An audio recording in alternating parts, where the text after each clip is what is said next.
প্রতি অবতীর্ণ হোক, যেই নবী সাল্লাল্লাহু আলাইহি ওয়াসাল্লাম নবীদেরও নবী, রাসূলদেরও রাসূল, যিনি হলেন ফেরেশতাদেরও রাসূল, যেই নবী হলেন আখিরি নবী, এবং যেই নবীর উম্মতি আমরা, সেই নবীর প্রতি সবাই মিলে ভক্তি ভরে মধুর কণ্ঠে কণ্ঠ মিলিয়ে একবার দরুদ শরীফ পাঠ করুন। আল্লাহুম্মা সাল্লি আলা সাইয়্যিদিনা হাবিবিনা মাওলানা মুহাম্মদ কামা তুহিব্বু ওয়া তারদা বিআন তুসাল্লি আলাইহি সালাতান ওয়া সালামান আলাইকা ইয়া রাসূলুল্লাহ ইয়া হাবিবাল্লাহ সাল্লাল্লাহু আলাইহি ওয়াসাল্লাম।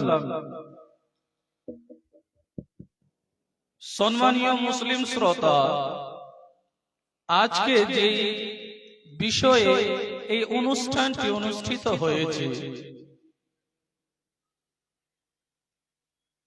যে দিনের কিছু গুরুত্বপূর্ণ মাসআলা, দিনের কিছু জরুরি আলোচনা আপনারা শ্রবণ করবেন। আমার হাতে অনেকটাই অল্প সময় রয়েছে বাবা। এই প্রোগ্রামে অ্যাটেন্ড করলাম গত সোমবারে। আমার বাবা মরহুম আব্দুল হামিদ, ওনার ইন্তেকাল হয়েছে। ইন্না লিল্লাহি ওয়া ইন্না ইলাইহি রাজিউন। ওনার অসুস্থতার কারণে আমি পান্ডা থেকে বাড়ি এসেছি, আবার ওনার ইন্তেকালের কারণে আমাকে বাড়িতে থাকতে হলো। আর আলহামদুলিল্লাহ আপনাদের এরকম একটি সভাতে উপস্থিত হওয়ার সুযোগও পেলাম। সবাই দোয়া করবেন আল্লাহ তাবারাক ওয়া তাআলা আমার বাবাকে জন্য জান্নাতবাসী করেন। আমিন আমিন। সম্মানীয় মুসলিম শ্রোতা, সময় অনেকটা অল্প, বিষয় হলো দুইটা। একটা হলো কি, ইসালে সওয়াব করা যাবে কি যাবে না? বোঝা যাচ্ছে বাপ? ইসালে সওয়াব করা যাবে কি যাবে না? আমাদের যে মুসলমান ভাই অথবা মুসলমান বাবা, মুসলমান মা এই দুনিয়ার জীবন থেকে, এই দুনিয়ার বুক থেকে ইন্তেকাল করে আখিরাতের দুনিয়ায় চলে যান। যাওয়ার পরে যদি আমরা সবাই মিলে ওনাদের আওলাদ হোক কিংবা মুসলমান ভাই হোক, অন্য মুসলমান ভাই যদি একটি মৃত মুসলমান ভাইয়ের জন্য যে ইন্তেকাল করে চলে গেছেন, তার জন্য যদি কিছু দরুদ শরীফ পড়ে, তার জন্য যদি কিছু নেক আমল করে, তার জন্য যদি কিছু কোরআন তিলাওয়াত করে, তার জন্য যদি কিছু দরুদ এবং জিকির এবং তাসবিহ পড়ে তার রূহ খানাতে ইসাল করে দেয়, পৌঁছিয়ে দেয়, সেটা শরীয়তের বিধানে বৈধ কি অবৈধ সেই বিষয়ের ব্যাপারে অল্প সময়ের মধ্যে দুই একটা হাদিস দিয়ে আপনাদের সম্মুখে আমি আলোচনা করব বাবা। কারণ কি, সময় অল্প। এবং দ্বিতীয়টি বিষয়টি হলো কে জিয়ারতে কবর, কবরের জিয়ারত করা যাবে কি যাবে না, শরীয়তের দৃষ্টিতে বৈধ কি অবৈধ, এই ব্যাপারে কিছু আলোচনা করব বাবা। একটু মন দিয়ে শুনবেন, ইনশাআল্লাহ তাআলা হাদিস এবং কোরআন দিয়ে আপনাকে বোঝানোর চেষ্টা করব ইনশাআল্লাহ। যদি আল্লাহর তৌফিক এবং হেদায়েত হয়ে যায়, আমরা সবাই বুঝতে পারবো। ও মুসলমান ভাই, আমার প্রিয় মা বাপ এবং এখানে যারা উপস্থিত হয়েছেন, ও বাবা, আমাদের খানদান থেকে চলে গেছেন বহুজন মানুষ। আমরা যদি চাই তার জন্য ইসালে সওয়াব, আপনারা জানেন আমাদের আলিমগণ, মুফতিগণ এবং উলামাগণ বলেছেন ইসালে সওয়াব এই দুইটি শব্দ যে একটা বাক্য তৈরি হয়েছে, এই দুইটি শব্দ হলো আরবি শব্দ। ইসাল মানে হলো পৌঁছানো এবং সওয়াব মানে হলো নেক কাজ অথবা নেকি। সওয়াব হলো নেকি, বদলা। এখন এই দুইটা শব্দ গঠন হয়ে একটি বাক্য হয়ে গেল, যেই বাক্যটাই হলো ইনকমপ্লিট, সেটার মানে হলো সওয়াব পৌঁছানো। এখন আমরা যদি নিজের মাইয়িতকে সওয়াব পৌঁছাই, তার মাগফিরাতের দোয়া করি, তাদের জন্য যদি কিছু সাদকা খয়রাত করি, তাদের জন্য যদি কিছু ভালো আমল করি, তাহলে আমাদের যে বাবা মা ইন্তেকাল করে চলে গেছেন, আমাদের যে দাদা দাদি ইন্তেকাল করে চলে গেছেন, আমাদের যে নানা নানি ইন্তেকাল করে গেছেন, আমাদের যে পরিবেশের অনেক জন ব্যক্তি ইন্তেকাল করে গেছেন, মুসলমান ভাই ইন্তেকাল করেছেন, তারা কি লাভবান হবেন কি হবেন না? কোরআনের ভাষায় বলি, আগে কোরআনের ভাষায় বলবো, তারপরে আপনাদের সম্মুখে হাদিস ধরবো। ও বাবা, আমি কোনো ঝাল হাদিস বলবো না, কারণ প্রিয় নবী সাল্লাল্লাহু আলাইহি ওয়াসাল্লাম নিজেই বলেছেন, কোন ব্যক্তি যদি একটি কথা আমার উপরে মিথ্যা বলে, আমি যেই কথাটা হাদিসে বলিনি, কোন যদি মৌলবি হোক অথবা কোন পণ্ডিত হোক যদি বলে এই কথাটি নবী সাহেব বলেছেন কিন্তু নবী এরকম ইরশাদ করেননি, তাহলে নবী বলেছেন সেই ব্যক্তিটা নিজের ঠিকানা জাহান্নাম বানিয়ে নেবে। তাহলে বোঝা গেল জাল হাদিস বলা যাবে না, জাল হাদিস বলা যাবে না। আল্লাহ তাবারাকা ওয়া তাআলা সূরা হাসর আয়াত নম্বর হলো 10, সেইখানে আল্লাহ তাবারাকা ওয়া তাআলা বলেছেন, ওয়াল্লাযীনা জাউ মিন বা'দিহিম ইয়াকুলুনা রাব্বানা ইগফির লানা ওয়া লিইখওয়ানিনা আল্লাযীনা সাবাকুনা বিল ঈমান। যারা ওদের পরে আসবেন, যারা যেই মুসলমান ব্যক্তিরা তাদের পূর্বে ইন্তেকাল করে গেছেন, তাদের পরে যারা এই দুনিয়াতে সৃষ্টি আল্লাহ তাবারাকা ওয়া তাআলা তাদেরকে সৃষ্টি করবেন এবং তারা জন্মগ্রহণ করে এই দুনিয়ার বুকে আসবেন, আসার পরে এটি দোয়া করবেন, ও আমার প্রতিপালক, ও আমাদের প্রতিপালক মহান রব্বুল আলামিন, তুমি আমাদেরও মাগফিরাত করে দাও এবং আমাদের ওই মুসলমান ভাইদেরও মাগফিরাত করে দাও যারা এই দুনিয়ার বুক ছেড়ে কবরের বুকে চলে গেছে। বুঝা গেল কি? কোরআনের ভাষায় বুঝা গেল যে যেই মুসলমান ভাই ইন্তেকাল করে চলে গেছেন, তাদের পরে যেই মুসলমান আসবেন, আসার পরে যদি মাগফিরাতের দোয়া করি, আমরা যদি নিজের বাবা দাদার জন্য করি, তাহলে এটা কোনো বিদআতি কাজ নয়, স্বয়ং কোরআনের তরিকা হবে। স্বয়ং কি হবে বাবা? কোরআনের তরিকা হবে। কারণ কি?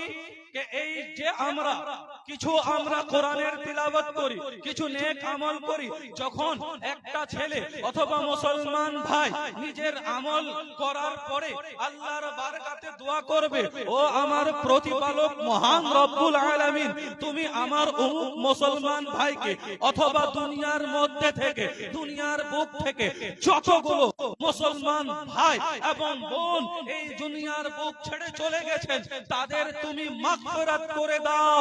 আল্লাহ তাবারাকা ওয়া তাআলা যদি সেই ব্যক্তিটা নেক হয়, তার দুয়ার মধ্যে যদি পিওরিটি থাকে, তার দুয়ার মধ্যে যদি নেক দিলি থাকে, তাহলে সেই ব্যক্তির দোয়া আল্লাহ অবশ্যই কবুল করবেন। ও মুসলমান ভাই, এটি তো ছিল কোরআনের আয়াত, যা দ্বারা বোঝা গেল যে যারা চলে গেছেন তাদের পরে যারা জন্মগ্রহণ করে এই দুনিয়ার বুকে চলে আসবেন, তারা যদি দোয়া করে, কিভাবে দোয়া করেছিলেন, ও আমার প্রতিপালক, তুমি আমাদেরও মাগফিরাত করে দাও এবং ওদেরও মাগফিরাত করে দাও, আমার ভাইদের যারা এই দুনিয়ার বুক ছেড়ে চলে গেছেন। ও মুসলমান ভাই, সময় অনেক সংক্ষেপ, একটু তাড়াতাড়ি শুনবেন, ধ্যান দিয়ে শুনবেন, একটু আমি স্পিড বলবো, একদম শীঘ্রে বলার চেষ্টা করব। ও মুসলমান ভাই, হাদিসের মধ্যে রয়েছে, এই হাদিসটি বুখারী শরীফ, মুসলিম শরীফ এবং মিশকাত শরীফের মধ্যে রয়েছে। আমাদের মধ্যে রয়েছে অনেক রকম মানুষ, আমাদের আহলে সুন্নাত ওয়া জামাতকে ক্রিটিসাইজ করে, আঙ্গুল তুলে কথা বলে যে ইসালে সওয়াব নাকি করা যাবে না, মাইয়িতের জন্য যদি সাদকা করি নাকি সেই সাদকাটা বিফলে চলে চলে যাবে। মাইয়াতের এই জিন্দাদের দোয়া মাইয়াতের জন্য কোনো লাভের কাম নেই। আমি বলবো ভাই, আপনি দেখেন মুসলিম শরীফের হাদিস দেখেন, বুখারী শরীফের হাদিস দেখেন, মিশকাত শরীফের হাদিস দেখেন। আল্লাহর প্রিয় নবী কিতাবুল ইলমের মধ্যে বলেছেন, কিতাবুল ইলমের মধ্যে বলেছেন, ইদা মাতাল ইনসানু ইনকাতা আনহু আমালুহু ইল্লা মিন সালাসাতিন, ইল্লা মিন সাদাকাতিন জারিয়াতিন আও ইলমিন ইউনতাফাউ বিহি আও ওয়ালাদিন সালিহিন ইয়াদউ লাহু। সুবহানাল্লাহ।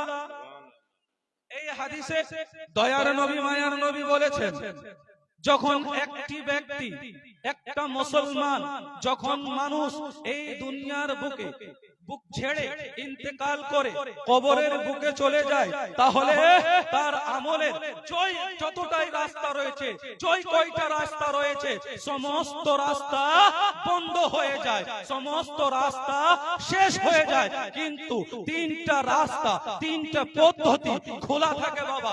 তিনটি রাস্তা হলো কি? সর্বপ্রথমে বলা হয়েছে সাদকায়ে জারিয়া। কোন ব্যক্তি যদি সাদকায়ে জারিয়া করে, যেই সাদকায়ে জারিয়ার জন্য মুসলমান ভাই যতদিন পর্যন্ত ওই সাদকায়ে জারিয়ার জন্য মুসলমান লাভবান হতে থাকবেন, ততদিন পর্যন্ত ওই মাইয়েতের কবরে সেই মুসলমানদের লাভবান হবার কারণে সওয়াব পৌঁছতে থাকবে। এবং দ্বিতীয় হলো কি? ইলমে নাফে, এরকম ইলম যেই ইলমটা ইলমওয়ালাকে ফায়দা পৌঁছায়। মাসলান কোন যদি মিসাল এবং উদাহরণের অনুযায়ী বলি, কোন একজন নেক আলিম রয়েছেন, তিনি কি করলেন? তিনি আবার পাঠশালায় গিয়ে, ইসলামিক পাঠশালায় গিয়ে তিনি কি করলেন? ইসলামের শিক্ষা দিলেন। আবার উনি একজন আলিম হয়ে 10 জন আলিমকে বাইর করলেন। আবার সে তাদের ছাত্র আবার আলিম বানালেন, ছাত্রদের ছাত্র হলো। এইভাবে যে ম্যান ছিলেন, তিনি যখন ইন্তেকাল করে এই দুনিয়ার বুক ছেড়ে কবরের বুকে চলে যাবেন, তার যে ছাত্রগুলা ইলমের দ্বীনের শিক্ষা প্রচার করতে থাকবেন, যতদিন পর্যন্ত এই প্রচার আরম্ভ থাকবে, জারি থাকবে, প্রচালিত থাকবে, ততদিন পর্যন্ত সেই আলিম ব্যক্তিকে সওয়াব আল্লাহ তাবারক ওয়া তাআলা আতা করিবেন ভাই। এবং তৃতীয়টি হলো কি? তৃতীয়টি হলো কি? এটাই যে মুসলমান ব্যক্তি যদি নিজের আওলাদকে নেক বানায়, কি বানায় ভাই? নেক ভাবে আদর্শবান বানায়, নেক ভাবে তাকে পরবরিশ করে, তাকে নেক ভাবে গড়ে তুলে। বলা হয়েছে সেই যদি নেক আওলাদ নিজের বাবা মার জন্য আল্লাহর বারগাতে দোয়া করে, তাহলে সেই ছেলের অথবা সেই মেয়ের, সেই আওলাদের দোয়া আল্লাহ কবুল করেন। এবং সেই মাইয়াতের যদি আযাব হয়ে থাকে, তাহলে আযাব কমতি হয়ে থাকে। বলুন সুবহানাল্লাহ। ও মুসলমান ভাই, এখান থেকে শেষ নয়, আরো অন্য বহু হাদিস রয়েছে। আরেকটি আমি বুখারী এবং মুসলিম শরীফের হাদিস আপনাদের সম্মুখে তুলে ধরি, তারপরে আমি জিয়ারতের ব্যাপারে 2-4টি কথা বলে আমার বক্তব্যকে ইতি করব ইনশাআল্লাহ। আল্লাহর প্রিয় নবী সাল্লাল্লাহু আলাইহি সাল্লামের ব্যাপারে এসেছে, হাদিসে এসেছে, মাররান নবী সাল্লাল্লাহু আলাইহি ওয়াসাল্লাম আলাল কবরে। এক সময় ছিল, এক টাইমে আল্লাহর প্রিয় নবী সাল্লাল্লাহু আলাইহি সাল্লাম নিজের সাহাবাদের সঙ্গে সঙ্গী হয়ে কোথাও নাকি যাচ্ছিলেন। যেতে যেতে ইতিমধ্যে দেখলেন আল্লাহর প্রিয় নবী সাল্লাল্লাহু আলাইহি ওয়াসাল্লামের জাওনা দুইটি কবরের মাঝখান থেকে হচ্ছে। তখন আল্লাহর প্রিয় নবী সাল্লাল্লাহু আলাইহি ওয়াসাল্লাম বলছেন, ও আমার সাহাবারা শুনো, এই দুইটি, এখানে দুইটি কবর রয়েছে, এই দুইটি কবরের উপরে আল্লাহর আযাব নাযিল হচ্ছে। এবং আল্লাহর প্রিয় নবী সাল্লাল্লাহু আলাইহি ওয়াসাল্লাম, আল্লাহর দয়ার নবী মায়ার নবী বললেন, এই দুইটি কবরবাসীর উপরে আযাব হচ্ছে কিছু বড় কারণের জন্য নয়, বড় কারণ এবং বড় রিজনের জন্য নয়, বড় ধরনের গুনার জন্য নয়। একজন ব্যক্তি ছিল যে চুগলি করে চলছিল, এবং দ্বিতীয় ব্যক্তি যার কবরে আযাব হচ্ছে, সেই ব্যক্তি পেশাবের ছিটা থেকে নিজেকে বাঁচিয়ে রাখতে পারে।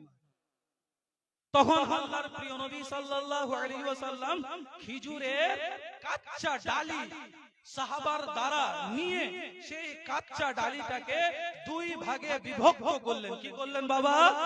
2 ভাগে বিভক্ত করলেন, এবং দুটি সেই ডালিকে 2 কবরের মধ্যে গেড়ে দিলেন। কি করলেন? 2 কবরের পাশে গেড়ে দিলেন। গেড়ে দেওয়ার পরে বললেন, যতদিন পর্যন্ত এই দুইটি ডাল কাঁচা থাকবে ততদিন পর্যন্ত আল্লাহর জিকির এবং তাসবিহ করতে থাকবে।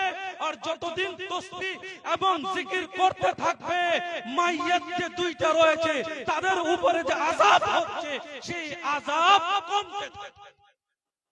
এখানে পয়েন্টের বিষয় আছে বাবা, লম্বা হয়ে যাচ্ছে, আমি অনেক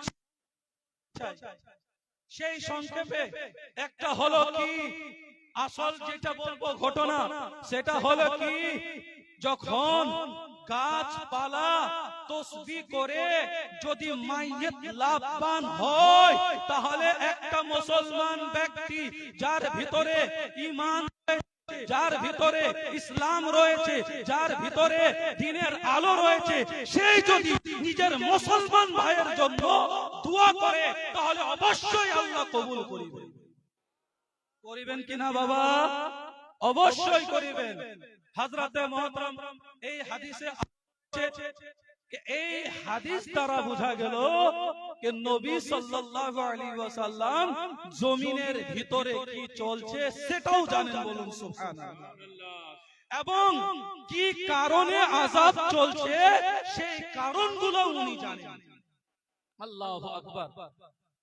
ও মুসলমান ভাই, এরকম ব্যাপারে অনেক বহু হাদিস রয়েছে। একটি সাহাবী রাসূল নবীর বারগাতে গেলেন, নবীর বারগায় যাওয়ার পরে আরজ করলেন, ও দয়ার নবী, মায়ার নবী, আমার বাবা ইন্তেকাল করে চলে গেছেন, ওনার টাকা পয়সা রয়েছে, ধন সম্পদ রয়েছে, কিন্তু উনি কিছু ওসিয়ত করেননি, আমাকে কিছু বলে যাননি, যদি আমি ওনার মাল থেকে কিছু আল্লাহর রাস্তায় সাদকা করে দিই তাহলে কি তার গুনার মাগফিরাত হবে? তখন প্রিয় নবী সাল্লাল্লাহু আলাইহি সাল্লাম বলেছেন, অবশ্যই হবে। কি হবে বাবা? অবশ্যই হবে। বুঝা গেল যদি কোনো আওলাদ নিজের বাবার জন্য সাদকা করে থাকে তাহলে সেই সাদকার জন্য সেই মাইয়াত লাভবান হবে। হযরতে মুহতারাম এরকম বহু হাদিস রয়েছে।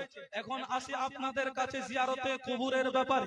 অনেক আমাদের মুসলমান ভাইকে ক্রিটিসাইজ করা হয়, আঙ্গুল তুলে কথা বলা হয়, জিয়ারতের কবরের জিয়ারত নাকি করা যাবে না, কবরের জিয়ারত করা নাকি শিরক, কবরের জিয়ারত করা নাকি বিদআত, কবরের জিয়ারত করা নাকি নাজায়েজ এবং হারাম। কিন্তু ও মুসলমান ভাই, আমার প্রিয় নবীও কিন্তু কবর জিয়ারত করতে বারণ করেছিলেন, কিন্তু যখন ইসলাম ভালোভাবে পরিচালনা হয়ে গেল, ইসলামের দিকে মুসলমান ভালোভাবে আগ্রহ হলো, ইসলাম তাদের ভিতরে মজবুত হয়ে গেল, তখন প্রিয় নবী সাল্লাল্লাহু আলাইহি ওয়াসাল্লাম হাদিসের মধ্যে রয়েছে, হাদিসটি হলো কি, প্যারে নবী সাল্লাল্লাহু আলাইহি ওয়াসাল্লাম দয়ার নবী মায়ার নবী বলেছেন, কুনতু নাহাইতুকুম আন জিয়ারাতিল কুবুরি ফাজুরুহা, আমি তোমাদেরকে আগে কবর জিয়ারত করতে বারণ করেছিলাম, এখন ফাজুরুহা, এখন তোমরা কবরের জিয়ারত করো।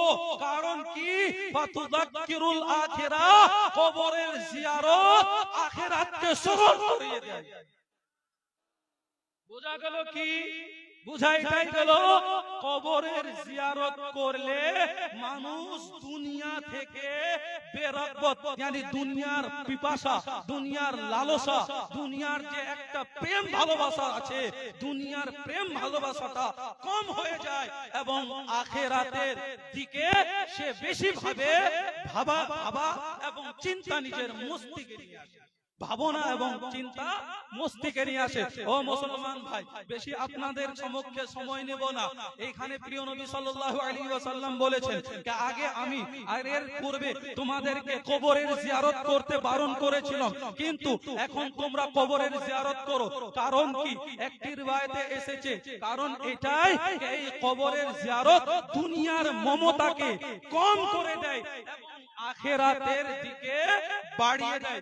ও মুসলমান ভাই, নবী সাল্লাল্লাহু আলাইহি ওয়াসাল্লাম নিজেই কবর জিয়ারত করেছেন। বলা হয়েছে হাদিসের মধ্যে, মা আয়েশা বলেছেন, আল্লাহর প্রিয় নবী সাল্লাল্লাহু আলাইহি ওয়াসাল্লাম উনি বলেছেন, হযরত আয়েশা বলেছেন যে আল্লাহর প্রিয় নবী সাল্লাল্লাহু আলাইহি ওয়াসাল্লাম উনি মাঝ রাতে জান্নাতুল বাকি কবরস্থানে গিয়ে কবরের জিয়ারত করতেন এবং ওইখানে যারা শহীদ শহীদ মুসলমান শুয়ে রয়েছেন কবরের নিজের কবরে, তাদের জন্য দুআয়ে মাগফিরাত করতে। বোঝা গেল আহলে সুন্নাত ওয়াল জামাত আমরা যে কবরের জিয়ারত করি এটা আমরা নিজের কোনো বানাওয়াটি আমল নয়, স্বয়ং নবীর আমল। কিন্তু বাবা কবরের জিয়ারত করতে যাব, ধ্যান রাখতে হবে কোন যদি ওলির বারগাতে যায় তাহলে আমাদেরকে এটা ধ্যান রাখতে হবে ওখানে মাজারে সাজদা করা যাবে না, মাজারে সাজদা করা যাবে না।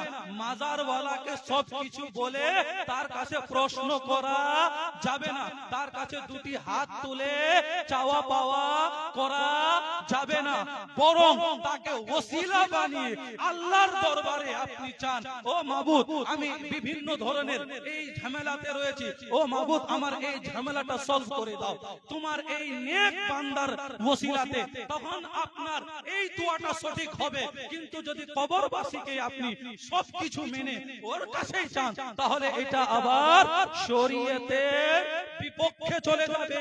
হ্যাঁ আপনি কবরবাসী যদি নেক ওলি হয়, যদি আল্লাহর ওলি হয় তার কাছেও চাইতে পারবেন, কিন্তু সিস্টেম থাকবে বাবা এটা যে আপনাকে এটা মানতে হবে ও আল্লাহর ওলি আপনাকে যে আল্লাহ এত ফজিলত দান করেছেন সেই ফজিলতের মধ্যে কিছুটা ফজিলত আমাদেরও দান করুন, তাহলে এটা আবার সঠিক হয়ে যাবে। ও মুসলমান ভাই, জিয়ারতে কবরের ব্যাপারে এবং ইসালে সওয়াবের ব্যাপারে বহু হাদিস রয়েছে, অনেকটা সময় লেগে যাবে, কিন্তু আমি এখানে বক্তৃতা করার জন্য সংক্ষেপে টাইম নিয়ে এসেছি।